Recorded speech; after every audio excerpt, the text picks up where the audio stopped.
ఈరోజు పొదడి సీరియల్లో కథ విషయానికి వస్తే మహాలక్ష్మి కన్నతో చెప్తా ఉంటుంది, నువ్వు ఎందుకు వెళ్ళాలి అనుకున్నావు, మీకు తల్లులు వేరైనా తండ్రి ఒక్కరే కదా, వెళ్ళాల్సిన అవసరం ఉండేది కాదు, ఎందుకు వెళ్ళాలనుకున్నావు, ఇప్పుడు ప్రేమ అనేది ఉంది మీ అన్నదమ్ముల మధ్య, ఎంత నీకోసము ఏమైనా చేస్తారు, నీకోసము రౌడీలాగా ఉన్న వాళ్ళు కూడా నీకోసము చిన్నపిల్లకాయలాగా తిరుగుతూ ఉన్నారు, 10 మందిని కొట్టాల్సిన కెపాసిటీ ఉన్నవాళ్ళు నీకోసం ఆ విధంగా తిరిగారు. ఇప్పుడు చూడు నాకైతే పెద్ద ఫ్యామిలీ ఉంది, కానీ ఏమి లాభము, ఆ కుటుంబంలో ప్రేమ అనేది లేదు, కానీ మీ ఇంట్లో మాత్రం ప్రేమ అనేది ఉంది, ఇంటి కోడలు కాదు అని చెప్పి తెలిసినా కూడా నన్ను మీ ఇంట్లో వాళ్ళు చాలా ప్రేమగా చూసుకుంటున్నారు, మీ నాన్నగారు కానీ మీ అన్నయ్య వాళ్ళు కానీ చాలా ప్రేమగా చూసుకుంటున్నారు, నువ్వు ఎందుకు వెళ్ళాల్సి వచ్చింది, ప్రేమ ఉన్న చోటకు ఏమైనా చేయాలి అనిపిస్తుంది కదా అని చెప్పేసి తనకైతే నచ్చ చెప్తుంది. తనైతే కొంచెం ఫీల్ అవుతాడు, చిన్న వయసే కదా, తనకంటే కూడా చిన్నోడే కదా, ఓహో తను చెప్పింది కరెక్టే కదా అని తనైతే ఫీల్ అవుతుంటాడు. ఇంకా ఇంటికి అయితే వస్తారు. ఇంటికి వచ్చినప్పుడు వాళ్ళ అన్నయ్య వాళ్ళ కోసం బిర్యానీ చేస్తూ ఉంటారు. ఏంటబ్బా వాళ్ళు ఇంకా రాలేదే, పోయిన వాళ్ళు ఇంకా రాలేదే అని చెప్పి అనుకుని వెయిట్ చేసి వాళ్ళ కోసం బిర్యానీ చేస్తుంటారు. అందులోప్పుడే వీళ్ళు వస్తారు. వచ్చి ఏం చేస్తున్నారు అంటే, ఏం చేస్తున్నావు పెద్ద అని అడుగుతుంది.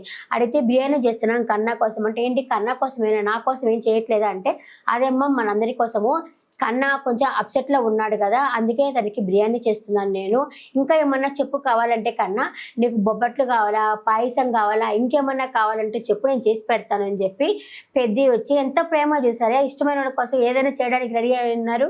సూపర్ అనిపించింది నాకైతే ఆ ప్రేమ. ఇవాళ రేపు అన్నదమ్ముల మధ్య అంత ప్రేమ ఎక్కడుంది, లేదు కదా, చాలా కరువైపోయింది. నా ఆస్తి నాకు ఇచ్చే, నీ ఆస్తి నువ్వు తీసుకో, నువ్వు పట్టుకు నువ్వు విడిగా ఉండు, నా పట్టుకు నేను విడిగా ఉంటా అనే రోజులు ఇవి. అలాంటిది సీరియల్ అయినా కానీ అంత ప్రేమగా కలిసి ఉన్నారంటే గ్రేట్ అనే చెప్పుకోవచ్చు. ఒక అన్నమాట తమ్ముళ్ళు వింటా ప్రేమగా ఉంటున్నారు అంటే చాలా గ్రేట్ అసలు నిజంగానే. చెప్తే ఒక కన్నా వచ్చి అడుగుతాడు, నన్ను ఎందుకు అమ్మ వదిలేసింది నన్ను అని చెప్పి అడుగుతాడు. అబ్బా ఆ మాటకి జిల్లుమని గుచ్చుకుంటుంది పాపం మాధవకి.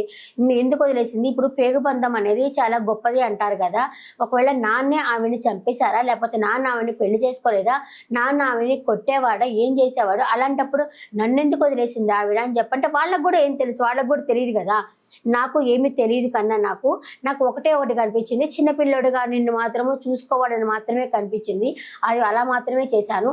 నేను చేసిన తప్పల్లా ఏంది అంటే ఆ ఫోటోని కనపడకుండా చేయాల్సి ఉండాల్సింది, ఆ ఫోటోని కనపడకుండా చేయలేకపోయాను, నన్ను క్షమించిరా కన్నా అని చెప్పేసరికి ఇంకా అమ్మ విషయం అయితే దిరా, నాకు నిజంగా తనకి పాప వాడికి ఏం తెలియదు, అందుకని ఇంకా తెలుస్తూ ఏమన్నా చెప్తే ఆ పెద్ద అయినా చెప్పాలా, వాళ్ళ నాన్న చెప్పాలా, లేకపోతే వీళ్ళకి ఎవ్వరికీ తెలియదు కదా వీళ్ళకి. సరే కన్నా ఒక పని చెయ్యి, ఏదైనా బాధ ఉంటే నాతో కానీ కన్నతో కానీ చక్రితో కానీ ముగ్గుతోనే పంచుకోవాలి నువ్వు అని చెప్ప అంటే, మహాలక్ష్మితో పంచుకోవద్దనా, పంచుకోవాలి నువ్వు అని చెప్పి, సరే నా మీద ఒట్టేసి చెప్పు, నా మీద ప్రేమ ఉంటే ఇంట్లో నుంచి వెళ్ళిపోను అని చెప్పి నా మీద ఒట్టేయరా అని చెప్పి ఇలా ఒట్టేపించుకుంటాడు. ఇలాంటి పని ఇంకెప్పుడు చేయను అన్నయ్య అని చెప్పేసి తనతో అయితే ప్రామిస్ అయితే తీసుకుంటాడు. ఇక్కడైతే ఈ అమ్మాయి ఫోన్ చూసుకొని నవ్వుకుంటా ఉంటుంది మహాలక్ష్మి. అక్కడికి చక్రి వచ్చి అమ్మాయ మంచి మూడ్లో ఉన్నట్టుంది, పోయి పులిహోర కలబోదాము అనుకొని తన దగ్గరకు వస్తాడు. వచ్చి థ్యాంక్స్ అండి మీ ఫోన్కి అంటే, ఫోన్కి ఎవరైనా థ్యాంక్స్ చెప్తారా అంటే, సరే పోనీ మీకు థ్యాంక్స్, ఎందుకంటే మీరే కదా ఫోన్ చేసి మా తమ్ముడు ఎక్కడున్నారో కన్నా ఎక్కడున్నారో చెప్పింది, థ్యాంక్స్ అంటే, ఓ అదా, ఇంట్లో మనుషులు కనపడకుండా పోతే వెతుక్కుంటాం కదా అంటే రేపు నేను కనపడకుండా పోయినా మీరు వెతుకుతారా అంటే, మీరెందుకు దున్నపోతలాగా ఉన్నది పందిలాగా ఉన్నారా అంటే మింగేస్తుంది అనమాట. అంటే పందిలాగా ఉన్నావు అని చెప్పి అర్థం కదా, నేను ఎందుకు వెతుకుతాను, మీరు బాగానే ఉన్నారు కదా, పెద్దవాళ్ళే కదా, నేనేం వెతకను అని చెప్పనేసి తనైతే అంటుంది. సరే వాళ్ళిద్దరు కొంచెం అప్సెట్లో ఉన్నారు, టూర్కు తీసుకెళ్ళండి అని చెప్పంటుంది.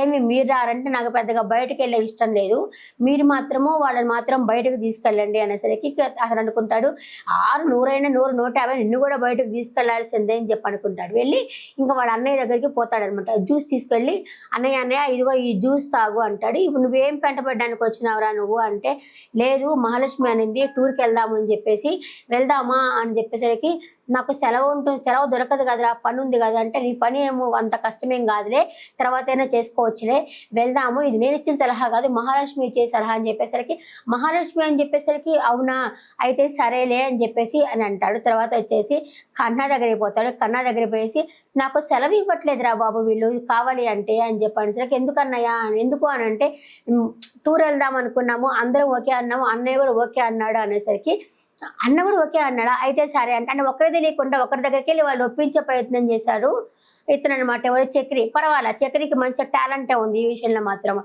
ఇంకా ఆ తర్వాత కేశవ దగ్గరికి వెళ్ళేసి ఇట్లా టూర్కి వెళ్దాం అనుకుంటున్నా, నాకు పని ఉంది అంటే రా, మనం ఫ్యామిలీ ప్యాక్ బిర్యానీ మాత్రమే పంచుకోవాలి, ఇంకేం పంచుకోవద్దా, రా మనం కలిసి టూర్కి వెళ్దాము అని చెప్పేసి అడుగుతాడు. అడిగేసి మళ్ళీ అన్నయ్యని ఒప్పించేసి వస్తా అంటాడు. అంటే ఒకరికి తెలియకుండా ఒకరు తెలియకుండా ఒకరు అందరినీ ఒప్పించే ప్రయత్నం చేశారు. ఇంకా అందరూ కలిసి మహాలక్ష్మిని కూడా ఒప్పించే ప్రయత్నం చేస్తారు. మహాలక్ష్మితో కూడా వచ్చేసి రా వెళ్దాము అని చెప్పేసరికి సరే ఇంకా మొత్తం పోదాం అనుకున్నారు కదా, మొత్తం టట్టబొట్ట సర్దుకుంటారు. పెద్ద లగేజ్ ఏమో అందరు చిన్న చిన్న లగేజీ, కన్నా దగ్గర ఏం పెద్ద లగేజ్, ఎందుకంటే అందరు తలా కొంచెం ఇచ్చి బ్యాగ్లో పెట్టారంట. వాళ్ళ డ్రెస్సులు అంతా ఇచ్చి బ్యాగ్లో పెట్టారు. వాళ్ళ బ్యాగ్ ఫుల్ అయింది.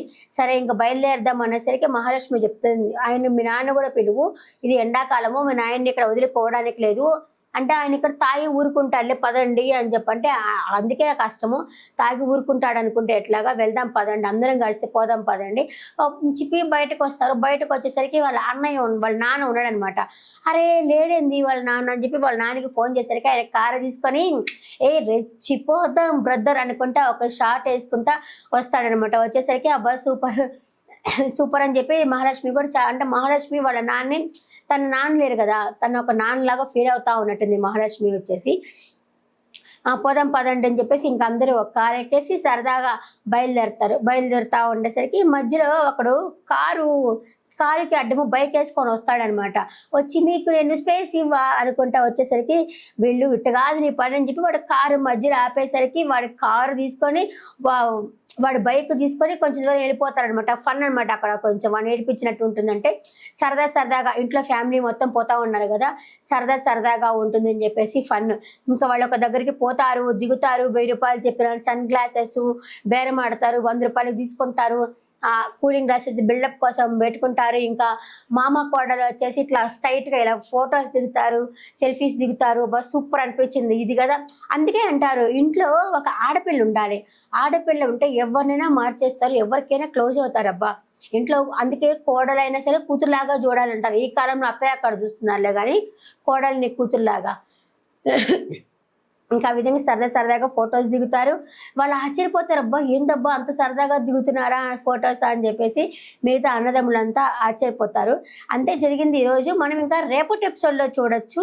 మహాలక్ష్మి వాళ్ళు ఒక రెస్టారెంట్కి వెళ్ళి తింటా ఉంటారు, అదే దాంట్లో వాళ్ళ నాయన కూడా అక్కడే వచ్చి కూర్చో ఉంటాడు, అదే చూస్తారు. ఇంకా చక్రి వాళ్ళ నాన్నతో మందు దాత సిగరెట్ కదిలే మందు దాత మాట్లాడుతూ ఉంటారు. ఆయన కష్ట సుఖాలు చెప్తున్నారు. ఆయనకు తెలియదు కదా, ఈయన అంటే ఆయన చూడలేదు కదా, వాళ్ళ అన్నకు తెలుసు కానీ ఇంకెవరికి తెలియదు కదా. అది రేపటి ఎపిసోడ్లో మనకి జరుగుతుంది. ఇంకా నెక్స్ట్ ఎపిసోడ్లో నేను మళ్ళీ కలుస్తాను. టాటా బాయ్.